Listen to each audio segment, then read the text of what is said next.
Мост Обединети нации, изграден уште на крајот на 60-тите години на минатиот век. Тој е еден од најфреквентните во Скопје, кој ги поврзува населбите Влаја и Карпош 4, но со години стои пред нови предизвици. И покрај тоа што мостот во минатото беше делумно затворен за пешаци поради санации, сепак неговата состојба е понатаму и загрижувачка. Нерамни делови по бочните страни, искорнат асфалт кој представува сериозна опасност за автомобилите, кои со крајни маги се обидуваат да ги избегнат, а ова е нивното секојдневие.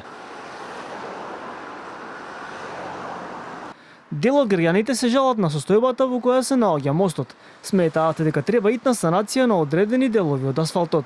Па стручњаци треба да проверуваат сите мостови у Македонија, да ги проверат и да ги коригираат, да ги реновираат. Едно време овој беше затворен за пешаци. Па имаше тука некои дупки странично овде, асфалтира, санираат, ама безбедност да не падне, да се сруши.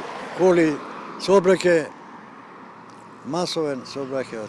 Овој стар мост направен не е нова, да е нова градба би се загрижила. Што новото се знае како го прават. А ова старото мислам дека е окей. Ретко го користам, ние сме сосема на друг крај со живење.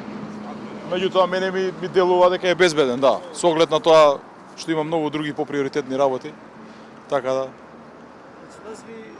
Па да, мене ми изгледа безбеден вака, да. Дали и што ќе се преземе со оштетениот асфалт, поставивме прашање и до град Скопје.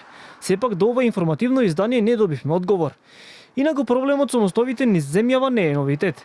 Уште пред 2 години првиот човек на ЦУК Стојанче Ангелов алармираше за лошата состојба во која се наоѓаат тие. Тогаш експерти од ЦУК и градежници констатирале дека од 14 проверени мостови низ земјава, повеќето од нив биле небезбедни за граѓаните.